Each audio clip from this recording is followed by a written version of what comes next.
Like I'm watching the Penn State game versus Indiana State. Yeah, I had to think those Sycamores. Those Sycamores. 41-7, and at times I thought the blue-white game was better competition than this out here.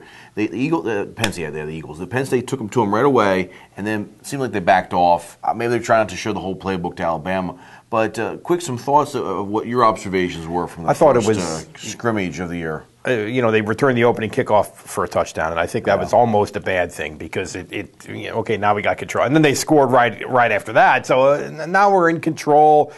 You're right, I don't think they showed a whole lot of the play work. They were pretty determined to run the ball.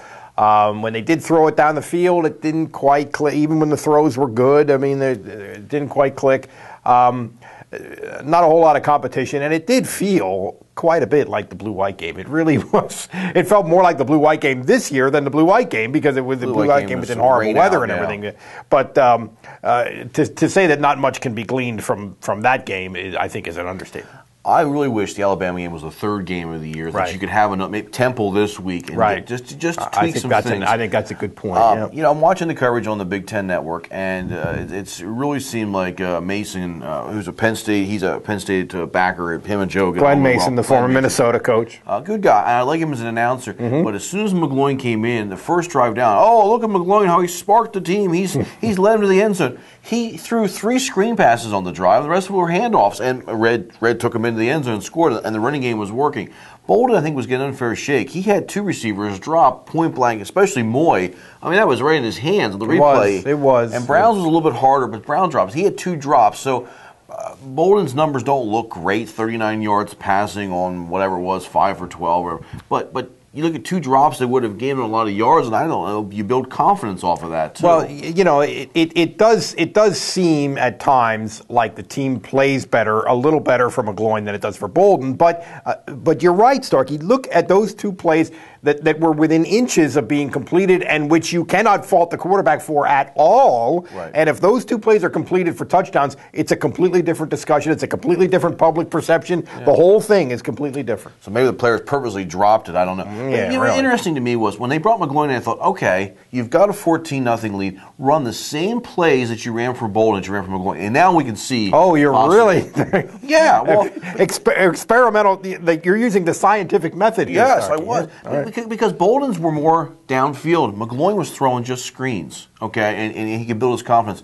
I would like to see him run the same plays for these players. And when you commit to playing both 2 quarterbacks more or less an equal amount, you raise all of these problems that you're talking about, Starkey. There's so many variables that you can't control unless you get insane and sort of anal about controlling them, in which case you're not playing football anymore. So as much as we said we can't take a whole lot out of it, here's what I'll take out of it. All right. The one criticism was that Bolden didn't dive to the ground. I'll take a quarterback staying upright a little bit and trying to get extra yards. I think a little too much was made of that. He'll figure that out. I didn't think that was as big a deal. My criticism of McGloin was the same criticism I had of last year in the bowl game.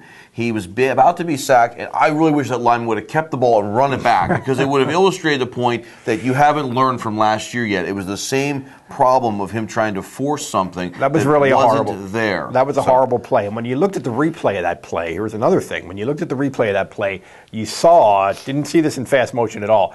Deontay Pennell, the offensive lineman for Penn State, is like kind of underneath the kid on his back, the Indiana State kid, grabbing a hold of his jersey, pulling him down, the most blatant hold imaginable, and they didn't call it, which points up, I thought, what was a real problem on Saturday, which figures to be a problem this coming Saturday, which is the play of the offensive line, which was not very good, and they're going to be playing one of the best defenses, maybe the best in the country, with 9 starters back, with, depending on who you believe, 7, 8, 9, 10 NFL players on that defense. That's going to be the real problem for Penn State on Saturday, you would think. Well, let's look ahead to that. Alabama, #1 team in the nation.